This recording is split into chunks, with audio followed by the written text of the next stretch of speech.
പുതിയൊരു വീഡിയോയിലേക്ക് എല്ലാവർക്കും സ്വാഗതം. അപ്പൊ നമ്മൾ ഇന്ന് വീഡിയോയിൽ ഡിസ്കസ് ചെയ്യാനായിട്ട് പോകുന്നത് 2020 മുതൽ 2022 വരെയുള്ള ഏറ്റവും പ്രധാനപ്പെട്ട കറണ്ട് അഫയേഴ്സ് ആണ്. ഓക്കെ, അപ്പൊ നമുക്കറിയാം ഇതാ +2 പ്രിലിംസ് വരാനായിട്ട് പോകുന്നുണ്ട്, 10th പ്രിലിംസിന്റെ ഒരു ഘട്ടം കൂടി കടക്കാനായിട്ട് പോകുന്നുണ്ട് അല്ലെ. അപ്പോൾ 2020 മുതലുള്ള ചോദ്യങ്ങൾ നമുക്ക് എന്ത് ചെയ്യേണ്ടതുണ്ട്, പ്രതീക്ഷിക്കേണ്ടതായിട്ടുണ്ട്. അപ്പൊ എന്തായാലും നമുക്ക് സംസാരിച്ച സമയം വേണ്ട, ഒന്നാമത്തെ ചോദ്യത്തിലേക്ക് നടക്കാം. ഒന്നാമത്തെ ചോദ്യം, കേരളത്തിലെ പോർട്ട് മ്യൂസിയം നിലവിൽ വരുന്നത് എവിടെയാണ്? ശ്രദ്ധിക്കുക, കേരളത്തിലെ പോർട്ട് മ്യൂസിയം നിലവിൽ വരുന്നത് എവിടെയെന്നാണ് ചോദ്യം. അറിയാമോ കേരളത്തിലെ പോർട്ട് മ്യൂസിയം എവിടെയാണ് വരുന്നതെന്ന് അറിയാമോ? ആലപ്പുഴയാണ് കേട്ടോ. എവിടെയാണ്? ആലപ്പുഴ. ഓക്കെ, അപ്പൊ കേരളത്തിലെ പോർട്ട് മ്യൂസിയം നിലവിൽ വരുന്നത് എവിടെയെന്ന് ചോദിച്ചാല് അത് ആലപ്പുഴയാണ് എന്ന് അറിഞ്ഞിരിക്കുക. രണ്ടാമത്തെ ചോദ്യം, സംസ്ഥാന ബാലസൗഹൃദ മിഷന്റെ ബാലസൗഹൃദ പരിപാടിയുടെ ബ്രാൻഡ് അംബാസഡർ ആരെന്നാണ് ചോദ്യം. ഒന്നും കൂടി പറഞ്ഞുതരാം. സംസ്ഥാന ബാലസംരക്ഷണ മിഷന്റെ ബാലസൗഹൃദ പരിപാടിയുടെ ബ്രാൻഡ് അംബാസഡർ ആരാണ്? ബാലസംരക്ഷണ മിഷന്റെ ബാലസൗഹൃദ പരിപാടിയുടെ ബ്രാൻഡ് അംബാസഡർ ആരെന്ന് ചോദിച്ചാൽ ആരാണെന്ന് അറിയാമോ? അത് നമ്മുടെ ഗോപിനാഥ് മുതുകാടാണ്. ഗോപിനാഥ് മുതുകാടാണ് അല്ലെ. നമുക്കറിയാം നമ്മുടെ മജീഷ്യൻ ആണ് അല്ലെ. അപ്പൊ ഇപ്പൊ ഒരുപാട് സന്നദ്ധ സേവനത്തിലേക്കൊക്കെ ഇറങ്ങിയിട്ടുള്ള വ്യക്തിയാണ് ആര്? നമ്മുടെ ഗോപിനാഥ് മുതുകാട്. അപ്പൊ ഇദ്ദേഹം തന്നെയാണ് സംസ്ഥാന ബാലസംരക്ഷണ മിഷന്റെ ബാലസൗഹാർദ്ദ പരിപാടിയുടെ ബ്രാൻഡ് അംബാസഡർ ആയിട്ടുള്ള വ്യക്തി ആരാണ്? ഗോപിനാഥ് മുതുകാടാണ് അറിഞ്ഞിരിക്കുക. ഓക്കെ, അടുത്ത മൂന്നാമത്തെ ചോദ്യം എന്ന് പറയുന്നത്, ഇന്ത്യയിലെ ആദ്യത്തെ വാട്ടർ ടാക്സി സർവീസ് ആരംഭിച്ചത് എവിടെ മുതൽ എവിടം വരെയാണെന്നാണ് ചോദ്യം. ശ്രദ്ധിക്കുക, ഇന്ത്യയിലെ ആദ്യത്തെ വാട്ടർ ടാക്സി സർവീസ് ആരംഭിച്ചത് എവിടെ മുതൽ എവിടം വരെയാണെന്നാണ് ചോദ്യം. അറിയാമോ എവിടെ മുതൽ എവിടം വരെയാണെന്ന്? നമ്മുടെ ആലപ്പുഴ മുതൽ വൈക്കം വരെയാണ് കേട്ടോ. എവിടെ മുതൽ എവിടം വരെയാണ്? ആലപ്പുഴ മുതൽ വൈക്കം വരെയാണ് എന്ത് ചെയ്യുന്നത്? നമ്മുടെ ഇന്ത്യയിലെ തന്നെ ആദ്യത്തെ വാട്ടർ ടാക്സി സർവീസ് ആണ്. ഇന്ത്യയിലെ തന്നെ ആദ്യത്തെ വാട്ടർ ടാക്സി സർവീസ് ആണെന്ത്? ആലപ്പുഴ മുതൽ വൈക്കം വരെ. ഓക്കെ അല്ലേ? അപ്പൊ എന്തൊക്കെയാണ് പറഞ്ഞത്? ആദ്യത്തെ പോർട്ട് മ്യൂസിയം വരുന്നത് ആലപ്പുഴയാണെന്ന് പറഞ്ഞു. അതുപോലെ തന്നെ നമ്മുടെ സംസ്ഥാന ബാലസംരക്ഷണ മിഷന്റെ ബാലസൗഹാർദ്ദ പരിപാടിയുടെ ബ്രാൻഡ് അംബാസഡർ നമ്മുടെ ഗോപിനാഥ് മുതുകാടാണെന്ന് പറഞ്ഞു. അതുപോലെ തന്നെ ഇന്ത്യയിൽ ആദ്യത്തെ വാട്ടർ ടാക്സി സർവീസ് ആരംഭിക്കുന്നത് ആലപ്പുഴ മുതൽ വൈക്കം വരെയാണെന്ന് നമ്മൾ പറഞ്ഞിട്ടുണ്ടായിരുന്നു. അടുത്ത ചോദ്യം, തിളച്ച മണ്ണിൽ കാൽനടയായി എന്ന ആത്മകഥ ആരുടേതാണെന്നാണ് ചോദ്യം. എന്താണ്? തിളച്ച മണ്ണിൽ. ഓക്കെ, തിളച്ച മണ്ണിൽ എന്തായിട്ട് കാൽനടയായി എന്ന് പറയുന്ന ആത്മകഥ ആരുടേതാണെന്നാണ് ചോദ്യം. അറിയാമോ? തിളച്ച മണ്ണിൽ കാൽനടയായി നമ്മുടെ പുതുശ്ശേരി രാമചന്ദ്രന്റേതാണ് കേട്ടോ. ആരുടേതാണ്? പുതുശ്ശേരി രാമചന്ദ്രന്റേതാണ്. ഓക്കെ, പുതുശ്ശേരി രാമചന്ദ്രന്റേതാണ് എന്ത്? നമ്മുടെ തിളച്ച മണ്ണിൽ കാൽനടയായി എന്ന് പറയുന്ന ആത്മകഥ ആരുടേതാണ്? നമ്മുടെ പുതുശ്ശേരി രാമചന്ദ്രന്റേതാണെന്ന് അറിഞ്ഞിരിക്കുക. ഓക്കെ, അടുത്ത ചോദ്യം എന്ന് പറയുന്നത്, ഖബർ എന്ന് പറയുന്ന നോവൽ ആരുടേതാണ്? ശ്രദ്ധിക്കുക, ഖബർ എന്ന് പറയുന്ന നോവൽ ആരുടേതാണെന്നാണ് ചോദ്യം. ഓക്കെ, അറിയാമോ ഖബർ എന്ന് പറയുന്ന നോവൽ ആരുടേതാണ്? വളരെ ഫേമസ് ആയിട്ടുള്ള ഒരു നോവലാണ് ഖബർ. അറിയാമോ? നമ്മുടെ KR മീരയുടേതാണ് കേട്ടോ. KR മീരയുടെ നോവലിന്റെ പേരാണ് എന്ത്? ഖബർ. അപ്പൊ ഖബർ ആരുടേതാണ്? KR മീരയുടേതാണ്. അതുപോലെ തന്നെ നമ്മുടെ തിളച്ച മണ്ണിൽ കാൽനടയായി ആരുടെ പുസ്തകമാണെന്ന് പറഞ്ഞു? അത് നമ്മുടെ പുതുശ്ശേരി രാമചന്ദ്രന്റേതാണെന്ന് നമ്മൾ പറഞ്ഞിട്ടുണ്ടായിരുന്നു.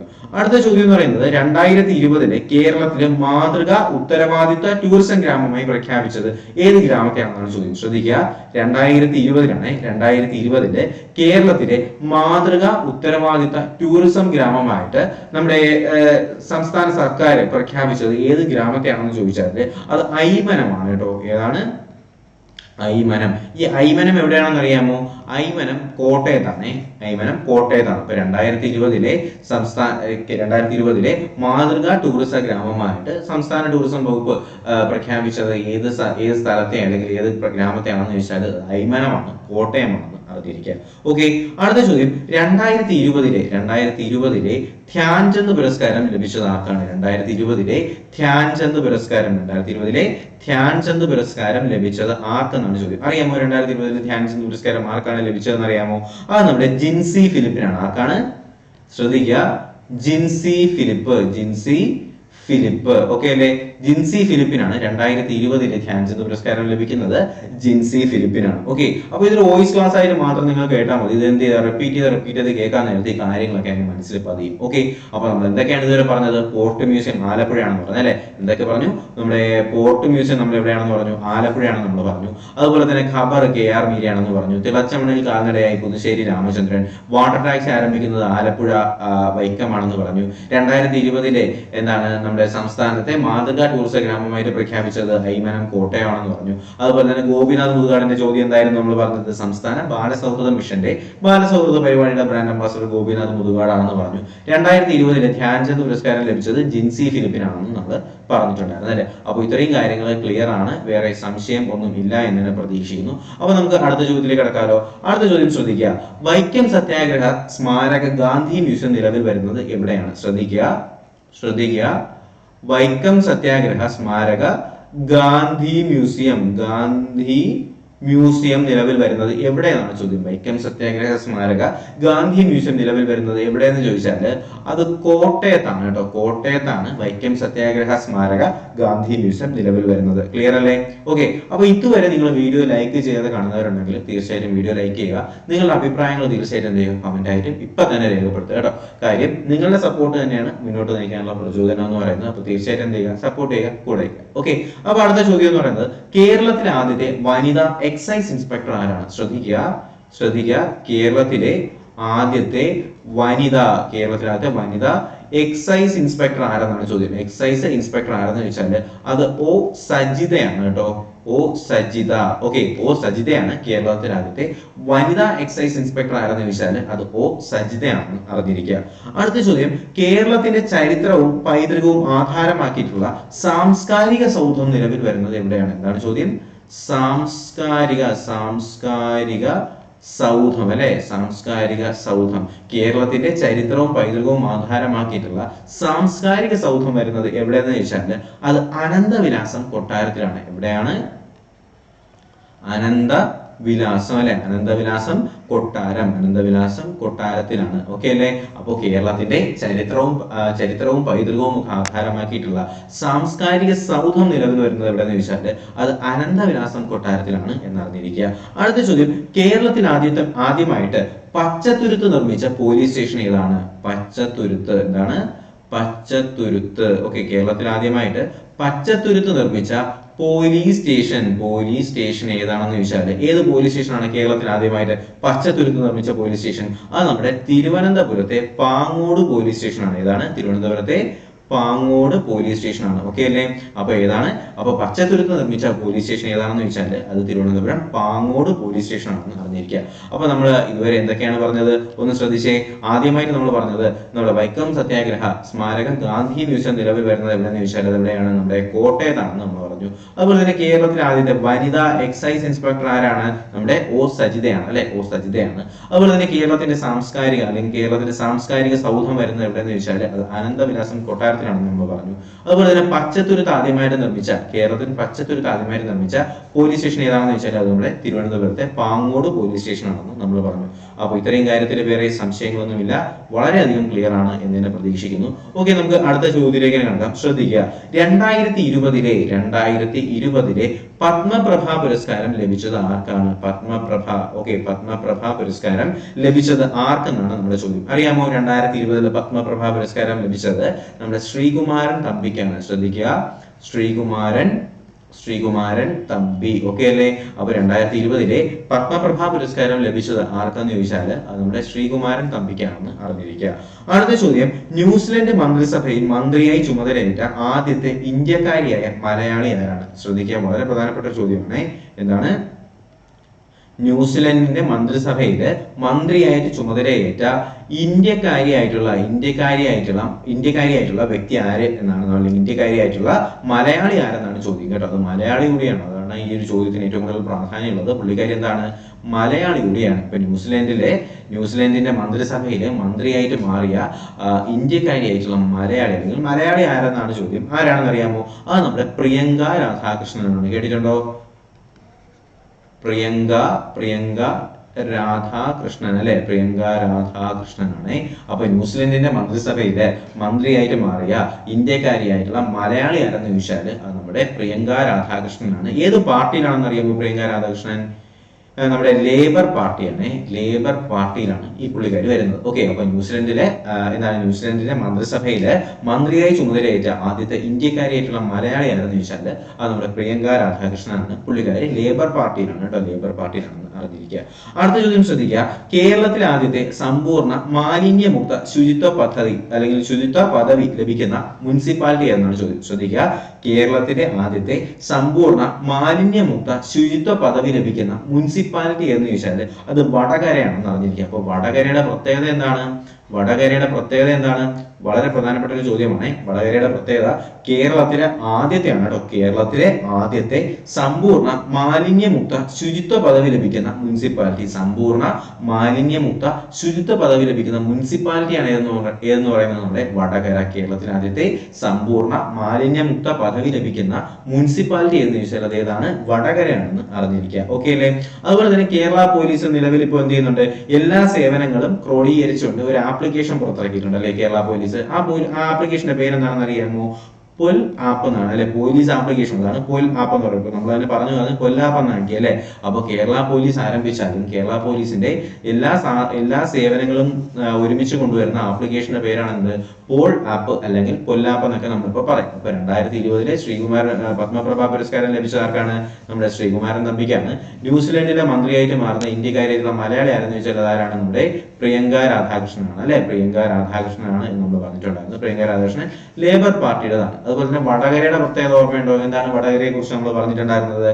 നമ്മുടെ കേരളത്തിലെ എന്താണ് മാലിന്യമുക്ത അല്ലെ, മാലിന്യമുക്തത്തിലെ ശുചിത്വ പദവി ലഭിക്കുന്ന ആദ്യത്തെ മുനിസിപ്പാലിറ്റി എന്ന് ചോദിച്ചാൽ അത് വടകരയാണെന്ന് നമ്മളിപ്പോ പറഞ്ഞിട്ടുണ്ടായിരുന്നു. വടകര ഏത് ജില്ലയിലാണ് വടകര വരുന്നത്? കോഴിക്കോടാണ് അല്ലെ. കോഴിക്കോടിലാണ് എന്ത് വരുന്നത്? കോഴിക്കോടിലാണ് നമ്മുടെ വടകര വരുന്നത്. കോഴിക്കോടാണെന്ന് അറിഞ്ഞിരിക്കുക. അടുത്ത ചോദ്യം എന്ന് പറയുന്നത് രാജ്യാന്തര ക്രിക്കറ്റിൽ സെഞ്ചുറി നേടിയ ആദ്യത്തെ മലയാളി ആരാണ്? വളരെ പ്രധാനപ്പെട്ട ചോദ്യമാണ്. രാജ്യാന്തര ക്രിക്കറ്റിൽ സെഞ്ചുറി നേടിയ ആദ്യത്തെ മലയാളി, ശ്രദ്ധിച്ചു കേൾക്കുക. രാജ്യാന്തര ക്രിക്കറ്റിലാണ് രാജ്യാന്തര ക്രിക്കറ്റില് സെഞ്ചുറി 100 റൺസ് അല്ലെ. അപ്പൊ 100 റൺസ് അല്ലെങ്കിൽ സെഞ്ചുറി നേടിയ ആദ്യത്തെ മലയാളി ആരെന്ന് ചോദിച്ചാൽ ആരാണെന്ന് അറിയാമോ? CP റിസ്വാൻ ആണ്. CP റിസ്വാൻ. ഓക്കെ അല്ലേ? അപ്പൊ രാജ്യാന്തര ക്രിക്കറ്റില് 100 റൺസ് അല്ലെങ്കിൽ സെഞ്ചുറി നേടുന്ന ആദ്യത്തെ മലയാളി ആരെന്ന് ചോദിച്ചാൽ അത് CP റിസ്വാൻ ആണെന്ന് അറിഞ്ഞിരിക്കുക. അടുത്ത ചോദ്യം, കേരള സർക്കാരിന്റെ സാമൂഹ്യ സന്നദ്ധ സംഘടനയുടെ ബ്രാൻഡ് അംബാസിഡറായിട്ട് മാറിയ സിനിമാ താരം ആരാണ്? നമുക്കറിയാം വെള്ളപ്പൊക്കം വന്നപ്പോഴത്തേക്കും ഏറ്റവും കൂടുതൽ മുന്നിൽ നിന്നിട്ടുണ്ടായിരുന്ന സിനിമാ താരം ഇദ്ദേഹം തന്നെയായിരുന്നത്. ആരാണ്? ടൊവിനോ ആണ് അല്ലെ. ടൊവിനോ തോമസ് ആണ്. അപ്പൊ നമുക്ക് അറിയാലോ, ആരും ചോദ്യത്തിന് ഉത്തരം അറിയാലോ. എന്താണ്? കേരള സർക്കാരിന്റെ സാമൂഹ്യ സന്നദ്ധ സംഘടനയുടെ ബ്രാൻഡ് അംബാസിഡറായി നിയമിതനായ അഭിനേതാവ് അല്ലെങ്കിൽ സിനിമാ നടനാരെന്ന് ചോദിച്ചാൽ അത് നമ്മുടെ ടൊവിനോ തോമസ് ആണെന്ന് അറിഞ്ഞിരിക്കുക. അതുപോലെ തന്നെ ടൊവിനോ തോമസിനെ സ്ത്രീ സുരക്ഷ അല്ലെങ്കിൽ സ്ത്രീധന വിരുദ്ധ പോരാട്ടത്തിനും അല്ലെങ്കിൽ സ്ത്രീധന വിരുദ്ധ പരിപാടിക്കൊക്കെയുള്ള ബ്രാൻഡ് അംബാസിഡറായിട്ട് മാറ്റിയത് ആരെ തന്നെയാണ്? നമ്മുടെ ടൊവിനോയെ തന്നെയാണെന്ന് അറിഞ്ഞിരിക്കുക. അതുപോലെ തന്നെ കേരള സർക്കാരിന്റെ കളരിപ്പയറ്റ് അക്കാദമി എന്താണ്? കേരള സർക്കാരിന്റെയാണ് കേരള സർക്കാരിന്റെ kalaripayattu academy. Kalaripayattu academy. Academy നിലവിൽ വരുന്നത് ഇവിടെ എന്ന് ചോദിച്ചാൽ അത് വെള്ളാർ ക്രാഫ്റ്റ് ആണ്. ശ്രദ്ധിക്കുക, ആ സ്ഥലത്തിന്റെ പേരെന്താണ്? വെള്ളാർ ക്രാഫ്റ്റ് എന്നാണ് കേട്ടോ, വെള്ളാർ ക്രാഫ്റ്റ്. അപ്പോൾ കേരള സർക്കാരിന്റെ കളരിപ്പയറ്റ് അക്കാദമി നിലവിൽ വരുന്ന എവിടെയെന്ന് വെച്ചാൽ വെള്ളാർ ക്രാഫ്റ്റ് ആണ്. അപ്പൊ എന്തൊക്കെ പറഞ്ഞു? രാജ്യാന്തര ക്രിക്കറ്റിൽ 100 റൺസ് അല്ലെങ്കിൽ സെഞ്ചുറി നേടുന്ന മലയാളി ആരെന്ന് വെച്ചാൽ ആദ്യ മലയാളിയാണ് CP റിസ്വാൻ. കേരള സർക്കാരിന്റെ കളരിപ്പയറ്റ് അക്കാദമി നിലവിൽ വരുന്നത് വെള്ളാർ ക്രാഫ്റ്റിലാണ്. അതുപോലെ തന്നെ സന്നദ്ധ സംഘടന അല്ലെ, കേരള സർക്കാരിന്റെ സന്നദ്ധ സംഘടന, അതുപോലെ തന്നെ സ്ത്രീധന വിരുദ്ധ പോരാട്ടം, സ്ത്രീ സുരക്ഷ, ഇതിന്റെയൊക്കെ ബ്രാൻഡ് അംബാസിഡറായിട്ട് മാറ്റിയ ആരെയാണ്? നമ്മുടെ ടൊവിനോ തോമസിനെയാണെന്നും കൂടി അറിഞ്ഞിരിക്കുക. ഓക്കെ, അടുത്ത ചോദ്യം എന്ന് പറയുന്നത് കേന്ദ്ര സർക്കാരിന്റെ പൗരത്വ നിയമ ഭേദഗതി നിയമത്തിനെതിരെ പ്രമേയം പാസാക്കിയ ഇന്ത്യയിലെ ആദ്യത്തെ സർവകലാശാല ഏതെന്നാണ് ചോദ്യം. ശ്രദ്ധിക്കുക, കേരള സർക്കാരിന്റെ പൗരത്വ നിയമം നമുക്കറിയാമായിരുന്നു. കേരള സർക്കാർ നമ്മുടെ കേന്ദ്ര സർക്കാർ എന്തുകൊണ്ടുവന്നു? പൗരത്വ ഭേദഗതി നിയമം കൊണ്ടുവന്നു അല്ലെ. പൗരത്വ നിയമ ഭേദഗതി കൊണ്ടുവന്നു അല്ലെ. അപ്പൊ ഇതിനെതിരെ ഈ പൗരത്വ നിയമ ഭേദഗതിക്കെതിരെ പ്രമേയം പാസാക്കിയ ആദ്യത്തെ അല്ലെങ്കിൽ ഇന്ത്യയിലെ തന്നെ ആദ്യത്തെ സർവകലാശാല അല്ലെങ്കിൽ യൂണിവേഴ്സിറ്റി ഏതാണ് ചോദ്യം. യൂണിവേഴ്സിറ്റി ഏതെന്ന് ചോദിച്ചാൽ അത് ഏത് യൂണിവേഴ്സിറ്റി എന്നറിയാമോ? പൗരത്വ നിയമ ഭേദഗതിക്കെതിരെ പ്രമേയം പാസാക്കിയ ആദ്യത്തെ യൂണിവേഴ്സിറ്റി ചോദിച്ചാൽ അത് ശ്രീ ശങ്കരാചാര്യ സംസ്കൃത സർവകലാശാലയാണ്. ഏതാണ്? ശ്രീ ശങ്കരാചാര്യ സാൻസ്ക്രിറ്റ് യൂണിവേഴ്സിറ്റി ആണ് അല്ലേ, സാൻസ്ക്രിറ്റ് യൂണിവേഴ്സിറ്റി. ഓക്കെ അല്ലേ? അപ്പോൾ നമ്മുടെ കേന്ദ്ര സർക്കാർ കൊണ്ടുവന്ന പൗരത്വ നിയമ ഭേദഗതിക്കെതിരെ പ്രമേയം പാസാക്കിയ ഇന്ത്യയിലെ തന്നെ ആദ്യത്തെ യൂണിവേഴ്സിറ്റി എന്ന് ചോദിച്ചാൽ അത് ശ്രീ ശങ്കരാചാര്യ സംസ്കൃത സർവകലാശാലയാണ് എന്നൊന്ന് അറിഞ്ഞിരിക്കുക. അതുപോലെ തന്നെ മലയാളത്തിൽ ആദ്യമായിട്ട് പത്രങ്ങളുടെ ഓഡിയോ പതിപ്പ് പുറത്തിറക്കിയ പത്രം ഏതാണ്? പത്രങ്ങളുടെ അല്ലെങ്കിൽ പത്രങ്ങളുടെ ശ്രദ്ധിക്കുക, പത്രങ്ങളുടെ ഓഡിയോ പതിപ്പ്, ഓക്കെ, ഓഡിയോ പതിപ്പ് പുറത്തിറക്കിയ പത്രം ഏതെന്ന് ചോദിച്ചാൽ അത് കേരള കൗമുദിയാണെന്ന് അറിഞ്ഞിരിക്കുകയുള്ളൂ. കേരള കൗമുദി അല്ലെ, കേരള കൗമുദി. ഓക്കെ, അപ്പൊ കേരള കൗമുദിയാണെന്ന് അറിഞ്ഞിരിക്കുക. പത്രങ്ങളുടെ ഓഡിയോ പതിപ്പ് പുറത്തിറക്കിയ പത്രം ഏതാണെന്ന് ചോദിച്ചാൽ അത് കേരള കൗമുദിയാണെന്ന് അറിഞ്ഞിരിക്കുക. ഓക്കെ അല്ലേ? അടുത്ത ചോദ്യം എന്ന് പറയുന്നത് ദ ആർട്സ് ഓഫ് കേരള ക്ഷേത്രം എന്ന് പറയുന്ന കൃതി രചിച്ചത് ആരാണ്? ശ്രദ്ധിക്കുക, ദ ആർട്സ് ഓഫ് എന്താണ്? ആർട്സ് ഓഫ് കേരള ക്ഷേത്രം കേട്ടോ, കേരള ക്ഷേത്രം എന്ന് പറയുന്ന കൃതി ആരുടേതാണെന്നാണ് ചോദ്യം. അറിയാമോ? ദ ആർട്സ് ഓഫ് കേരള ക്ഷേത്രം എന്ന് പറയുന്ന കൃതി ആരുടേതാണെന്ന് അറിയാമോ? അത് നമ്മുടെ ഡോക്ടർ കപില വാത്സ്യായന്റെ ആണ് കേട്ടോ. ആരുടേതാണ്? ഡോക്ടർ കപില വാത്സ്യായൻ. ഓക്കെ അല്ലേ? വാത്സ്യായൻ. ഓക്കെ, അപ്പോൾ ഡോക്ടർ കപില വാത്സ്യായന്റെ പുസ്തകമാണ് എന്ത്? ആർട്സ് ഓഫ് കേരള ക്ഷേത്രം എന്ന് പറയുന്ന ആരുടെ പുസ്തകമാണ്? ഡോക്ടർ കപില വാത്സ്യായന്റെ പുസ്തകമാണ് ആർട്സ് ഓഫ് കേരള ക്ഷേത്രം. ക്ലിയർ അല്ലേ? അടുത്ത ചോദ്യം, കേരളത്തിലെ ആദ്യത്തെ സമഗ്ര ഗാന്ധി മ്യൂസിയം നിലവിൽ വരുന്നത് എവിടെയെന്നാണ് ചോദ്യം. സമഗ്ര ഗാന്ധി മ്യൂസിയം, കേരളത്തിലെ ആദ്യത്തെ സമഗ്ര ഗാന്ധി മ്യൂസിയം നിലവിൽ വരുന്നത് എവിടെയെന്ന് ചോദിച്ചാൽ അത് നമ്മുടെ ആലപ്പുഴയാണ് കേട്ടോ. കേരളത്തിലെ ആദ്യത്തെ സമഗ്ര ഗാന്ധി മ്യൂസിയം നിലവിൽ വരുന്നത് എവിടെയെന്ന് ചോദിച്ചാൽ അത് ആലപ്പുഴയാണെന്ന് അറിഞ്ഞിരിക്കുക. അതുപോലെ തന്നെ കേരളത്തിന്റെ സംസ്കാരം, കേരളത്തിന്റെ ഔദ്യോഗിക തവളയായിട്ട് പ്രഖ്യാപിച്ച തവള ഏതാണെന്ന് അറിയാമോ? ഔദ്യോഗിക തവളയായിട്ട് പ്രഖ്യാപിച്ച തവള ഏതാണെന്ന് അറിയാമോ? അത് പർപ്പിൾ ഫ്രോഗ് ആണ്. പർപ്പിൾ ഫ്രോഗ് ആണ് കേട്ടോ. അപ്പൊ കേരളത്തിന്റെ ഔദ്യോഗിക തവളയായിട്ട് പ്രഖ്യാപിച്ച തവള എന്ന് ചോദിച്ചാല് നമ്മുടെ പർപ്പിൾ ഫ്രോഗ് ആണെന്ന് അറിഞ്ഞിരിക്കുക. പർപ്പിൾ ഫ്രോഗ് ആണ്. ക്ലിയർ അല്ലേ? അടുത്ത ചോദ്യം എന്ന് പറയുന്നത് സംസ്കൃത ഭാഷയുടെ പ്രോത്സാഹനത്തിനായിട്ട് രാഷ്ട്രീയ സംസ്കൃത സംസ്ഥാൻ ദത്തെടുത്ത കേരളത്തിലെ ഗ്രാമം ചോദിച്ചാൽ അത് ആ ഗ്രാമത്തിന്റെ പേരെന്ന് അറിഞ്ഞിരിക്കുന്നത്. ആ ഗ്രാമത്തിന്റെ പേരാണ് അടാട്ട്. എന്താണ് ചോദ്യം? എന്താണ്? കേരളത്തിൽ അല്ലെങ്കിൽ നമ്മുടെ സംസ്കൃത ഭാഷയുടെ പ്രോത്സാഹനത്തിനായിട്ട് എന്ത് ചെയ്യുന്നു? നമ്മുടെ സംസ്കൃത മിഷൻ ഒരു ഗ്രാമത്തിന് നമ്മുടെ കേരളത്തിൽ ദത്തെടുത്തിട്ടുണ്ട്. ആ ദത്തെടുത്ത ഗ്രാമത്തിന്റെ പേര് അടാട്ട് എന്നാണ്. അടാട്ട് എന്നാണ് ആ ഒരു ഗ്രാമത്തിന്റെ പേര്. അടാട്ട് എന്നാണ്. ഈ അടാട്ട് എന്ന് പറയുന്ന ഗ്രാമം പാലക്കാടാണ് കേട്ടോ. പാലക്കാടാണ്. അപ്പോൾ എന്താണ് ഈ അടാട്ടിന്റെ പ്രത്യേകത? എന്നാണ് നമ്മുടെ സംസ്കൃത ഭാഷയുടെ പ്രോത്സാഹനത്തിനായിട്ട് നമ്മുടെ കേന്ദ്ര സംസ്കൃത സംസ്ഥാനം എന്ത് ചെയ്യുന്നു? ഒരു കേരളത്തിലെ ഒരു സംസ്ഥാനത്തിന് ദത്തെടുക്കുന്നു. ആ സംസ്ഥാനത്തിന്റെ കേരളത്തിലെ ഒരു സ്ഥലത്തിന് ദത്തെടുക്കുന്നു. ആ ഒരു സ്ഥലം അല്ലെങ്കിൽ ഗ്രാമത്തിന്റെ പേരാണ് അടാട്ട്. ഇത് പാലക്കാടാണ് കൂടി അറിഞ്ഞിരിക്കുക. അടുത്ത ചോദ്യം നമുക്കറിയാം, 2021 നമ്മുടെ ഓസ്കാർ നോമിനേഷൻ ലഭിച്ച സിനിമ ഏതാണ്? കേരളത്തിൽ നിന്ന് ഓസ്കാർ നോമിനേഷൻ ലഭിച്ച സിനിമ ഏതാണെന്ന് അറിയാലോ? ഏതാണ്? ജല്ലിക്കെട്ടാണ് അല്ലെ? ജല്ലിക്കെട്ടാണ് അറിയാലോ. 2021 ഓസ്കാർ നോമിനേഷൻ ലഭിച്ച കേരളത്തിൽ നിന്നുള്ള സിനിമ ഏതാണെന്ന് ചോദിച്ചാൽ അത് ജല്ലിക്കെട്ടാണെന്ന് അറിയാം. നമ്മുടെ ലിജോ ജോസ് പെല്ലിശ്ശേരിയുടെ ജല്ലിക്കെട്ടാണ് അല്ലെ? ജല്ലിക്കെട്ടാണ്, അത് അറിയാലോ. അടുത്ത ചോദ്യം, ഇന്ത്യയിൽ ഒരു മുനിസിപ്പൽ കോർപ്പറേഷൻ മേയറാവുന്ന ഏറ്റവും പ്രായം കുറഞ്ഞ വ്യക്തി ആരെന്ന് ചോദിച്ചാൽ നമുക്കറിയാം ആര്യ രാജേന്ദ്രനാണ് അല്ലെ? ആരാണ്? ആര്യ രാജേന്ദ്രനാണ് അല്ലെ? ആര്യ രാജേന്ദ്രനാണ്. ഇന്ത്യയിൽ തന്നെ ശ്രദ്ധിക്കേണ്ടത്, ഇന്ത്യയിൽ തന്നെ ഒരു സംസ്ഥാനത്തിൽ ഏറ്റവും പ്രായം കുറഞ്ഞ മേയറായിട്ട് മാറുന്ന ആരാണ്? ആര്യ രാജേന്ദ്രനാണ്. തിരുവനന്തപുരത്താണ് കേട്ടോ. തിരുവനന്തപുരം കോർപ്പറേഷനിലാണ് ആര്യ രാജേന്ദ്രൻ മേയറായിട്ട് മാറുന്നത്. ഓക്കെ, അപ്പൊ നമ്മൾ ഈ വീഡിയോയിൽ ഏകദേശം 50ഓളം ചോദ്യങ്ങൾ, 50ഓളം കറന്റ് അഫയേഴ്സുമായിട്ട് ബന്ധപ്പെടുത്തിയിട്ടുള്ള പ്രധാനപ്പെട്ട ചോദ്യങ്ങൾ ഡിസ്കസ് ചെയ്തിട്ടുണ്ട്. അപ്പൊ വരുന്ന ക്ലാസ്സുകളിൽ എന്ത് ചെയ്യാം? നമുക്ക് ഇതിന്റെ കണ്ടിന്യൂഷൻ ആയിട്ടുള്ള കേരളത്തിൽ തന്നെ ഇപ്പൊ 2020 മുതൽ 2022 വരെയുള്ള ഏറ്റവും പ്രധാനപ്പെട്ട കറന്റ് അഫയേഴ്സ് നമുക്ക് എന്ത് ചെയ്യാം? ഇങ്ങനെ ഡിസ്കസ് ചെയ്ത് തന്നെ പോവാം. ഓക്കെ, അപ്പോൾ തീർച്ചയായും ഈ ഒരു ക്ലാസ് ഫലപ്രദമായെങ്കിൽ നിങ്ങൾ കമന്റുകളായിട്ട് അറിയിക്കുക. ക്ലാസ് ഇഷ്ടപ്പെട്ടെങ്കിൽ ലൈക്ക് ചെയ്യുക, ചാനൽ സബ്സ്ക്രൈബ് ചെയ്യുക, തീർച്ചയായും നിങ്ങളുടെ സുഹൃത്തുക്കളിലേക്ക് കൂടി ഈ ഒരു വീഡിയോ എത്തിച്ചു കൊടുക്കുക. അപ്പോൾ എന്തായാലും നമുക്ക് പുതിയൊരു വീഡിയോ ക്ലാസ് ഒക്കെ ആയിട്ട് ഉടനെ തന്നെ കാണാം. അതുവരേക്കും എല്ലാവർക്കും bye bye, good bye, take care.